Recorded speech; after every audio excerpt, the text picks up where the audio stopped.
Awesome. Yeah. Awesome Fantastic game.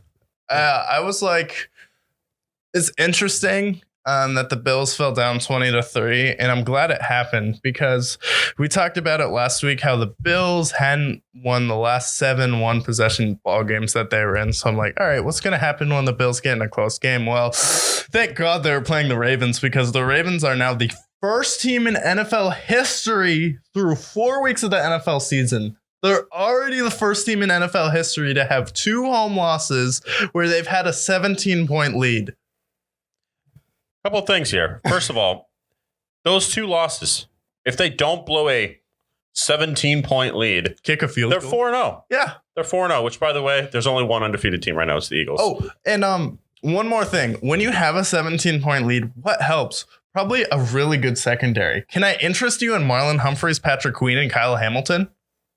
I mean, come on. At some point, you have to look at the coach. Last year, I was like, sound the alarm, because if John Harbaugh has another bad year, I was like a Harbaugh-ish fan. But when he won the Super Bowl, similar to Mike Tomlin, you weren't the leader on that team. That was Ray Lewis's team. That was Terrell Suggs' teams. You had Ed Reed on that team, who's probably the greatest safety of all time. He was the guy that gave Brady fits.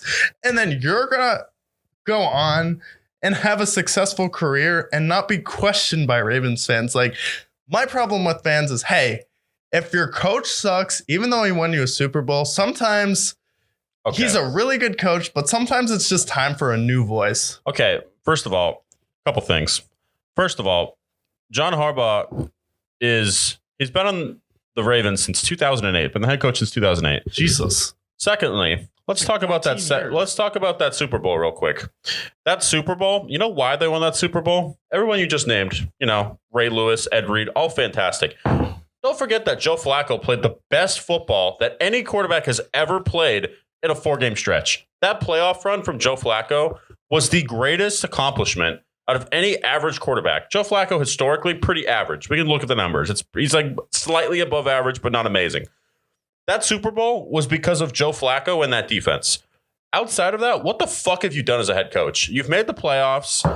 Yes, you drafted Lamar Jackson. You've done well drafting. You've done everything else right. No. Howie Roseman has done that. Yeah, okay, give credit to Howie Roseman. Yeah. But outside of that, the fact that you're blowing these massive, massive leads, that's alarming to me because that happened last year too. Yeah. And now this year, you should be 4-0, but now you're 2-2. You're in a division that's super competitive. What are you doing? If I'm the Ravens, I move on from John Harbaugh after this year. Yeah, I do too. And last year and the year before, it came to a point where if the Ravens didn't get the lead, I was pretty much like, it was a lock that they were going to lose. Like, honestly, because the Ravens were like, we got to run the football.